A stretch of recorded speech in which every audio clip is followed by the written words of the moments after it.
إن هذا العلم دين فانظروا عمن تأخذون دينكم. Bismillahirrahmanirrahim. Assalamualaikum warahmatullahi ta'ala wabarakatuh. Alhamdulillah wassalatu wassalamu ala rasulillah wa ala alihi wa sahbihi wa man tabi'an bi ihsanin ila yaumil wa ba'd. Jamaah dirahmati Allah Subhanahu wa ta'ala, salah satu fitnah yang besar yang menimpa umat sekarang ini dengan banyaknya berbagai macam fitnah yang terjadi adalah munculnya orang-orang bodoh yang tidak mengerti persoalan maupun perkara agama. Hal ini jamaah dirahmati Allah Subhanahu wa ta'ala merupakan sifat karakter yang asalnya manusia. Sebagaimana yang Allah Subhanahu wa ta'ala firmankan dalam surah Al-Ahzab, "Wa hamalahal insan innahu kana zaluman jahula." Sesungguhnya Allah Subhanahu wa ta'ala pernah ingin memberikan amanah syariat ini kepada langit dan bumi. Begitu pula dengan gunung-gunung yang tinggi. Akan tetapi mereka kemudian enggan untuk memikul amanah tersebut karena beratnya amanah yang Allah Subhanahu wa ta'ala berikan. Kemudian wahamalahal insan. Amanah tersebut dipikul oleh manusia, diambil oleh manusia. Innahu kana zaluman jahula. Dan adalah manusia benar-benar makhluk atau manusia yang banyak melakukan kezaliman, begitu pula dengan perkara kebodohan.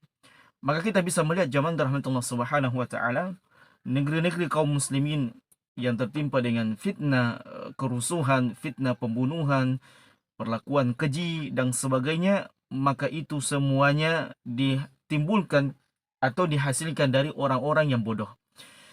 Salah satu zaman rahmatullah subhanahu wa ta'ala, zaman yang penuh dengan musibah atau fitnah yang terjadi adalah ketika terbunuhnya sahabat yang mulia Utsman ibn Affan. Di mana sahabat Utsman ibn Affan radhiyallahu taala anhu ini, ya, siapa yang tidak mengenal sahabat Utsman, kemuliaannya, keagungannya, kemudian kecintaan Allah Subhanahu wa taala kepada sahabat Utsman, begitu pula dengan kecintaan Nabi alaihi salatu wasallam kepada sahabat Utsman. Bersamaan dengan itu, ada saja orang yang membenci sahabat Utsman. Ada saja orang yang terprovokasi untuk menentang, bahkan membunuh sahabat Utsman ibnu Affan radhiyallahu taala anhu.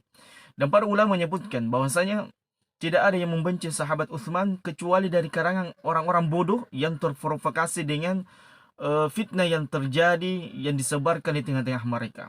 Tidak ada yang membenci, bahkan berusaha untuk menggulingkan pemerintahan sahabat Utsman, kecuali orang-orang bodoh yang tidak mengerti persoalan, yang kemudian mereka mudah terprovokasi dengan keadaan syubhat-syubhat atau hoaks yang ada terjadi. Maka kisah ini zaman rahmatullah banyak memberikan kepada kita pelajaran bahwasanya kenapa tercela kebodohan itu. Sebab orang bodoh ini adalah orang yang mudah terprovokasi dengan berita-berita hoaks. Orang yang mudah untuk melakukan tindakan kriminal, yang kalau ada berita bohong, ada berita fitnah yang terjadi, maka mereka pun bersegera melakukan kejelekan-kejelekan tersebut.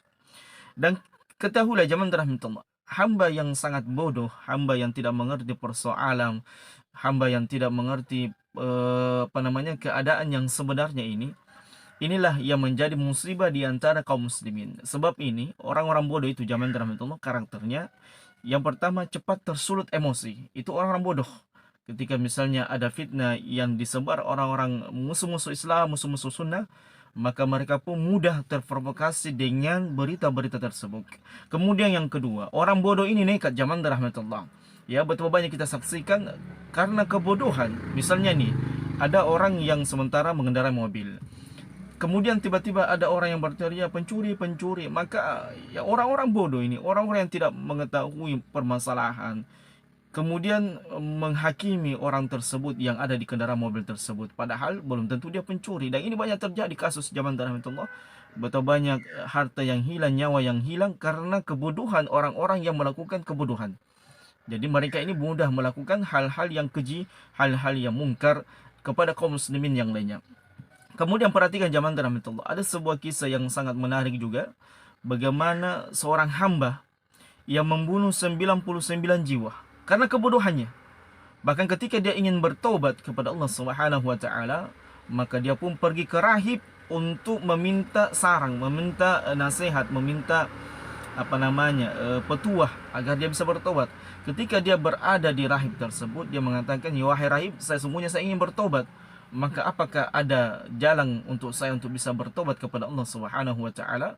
Maka sang rahib pun mengatakan, "Iya, ada jalan. Senantiasa ada jalan untuk bertobat, memperbaiki diri di sisi Allah Subhanahu wa taala." Kemudian sang rahib mengatakan, "Dosa apa yang kamu lakukan sehingga kamu ingin serius untuk bertobat?" Maka sang pembunuh pun mengatakan, "Sesungguhnya saya sudah membunuh 99 jiwa."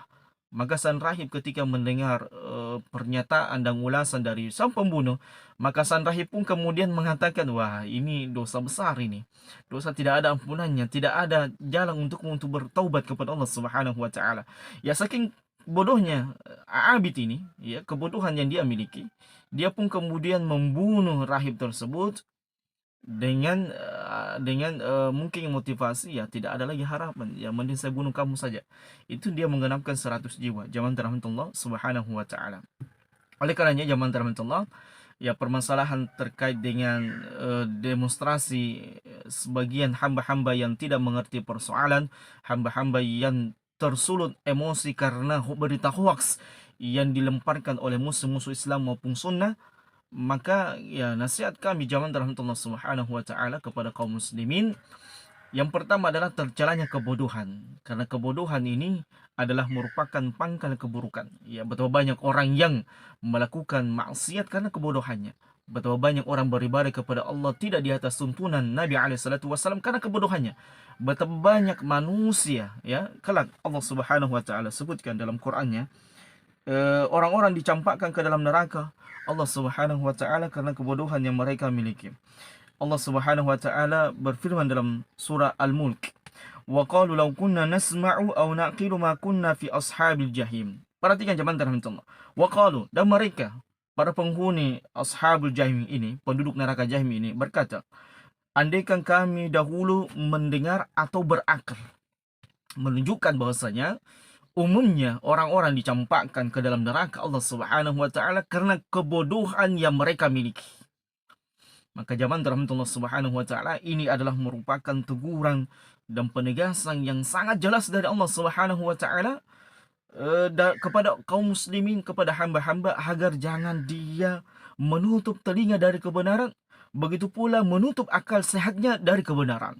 Wa qalu law kunna nasma'u aw naqilu ma kunna fi ashabil jahim.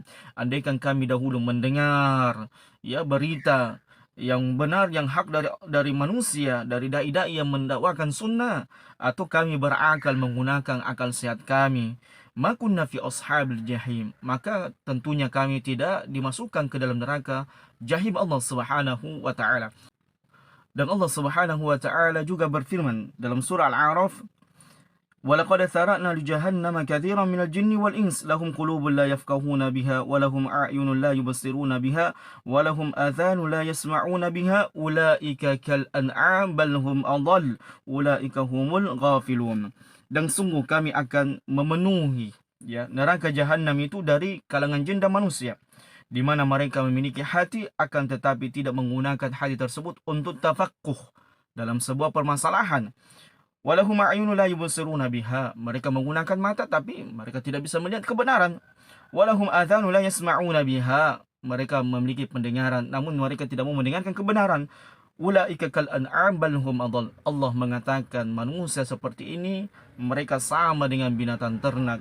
Bal hum adall, bahkan mereka lebih sesat. Ulaika humul ghafilun, mereka inilah orang-orang yang lalai. Maka perhatikan jamaah rahmatullah subhanahu wa ta'ala, dari dua ayat yang sangat mulia yang Allah Subhanahu wa taala sebutkan bagi kita semuanya menjadi pelajaran bahasanya, ya, fitnahnya kita di antara kaum muslimin di zaman kita sekarang ini dengan banyaknya tuduhan-tuduhan keji terhadap dakwah sunnah adalah fitnah dari orang-orang bodoh yang melemparkan sibuk melemparkan tuduhan keji dari ya, mereka ini mengambil dari mungkin pentolan-pentolan mereka, pemimpin-pemimpin sesat mereka yang banyak melakukan kesyirikan, melakukan bid'ah, sehingga mereka, ya, melarang untuk pembangunan masjid.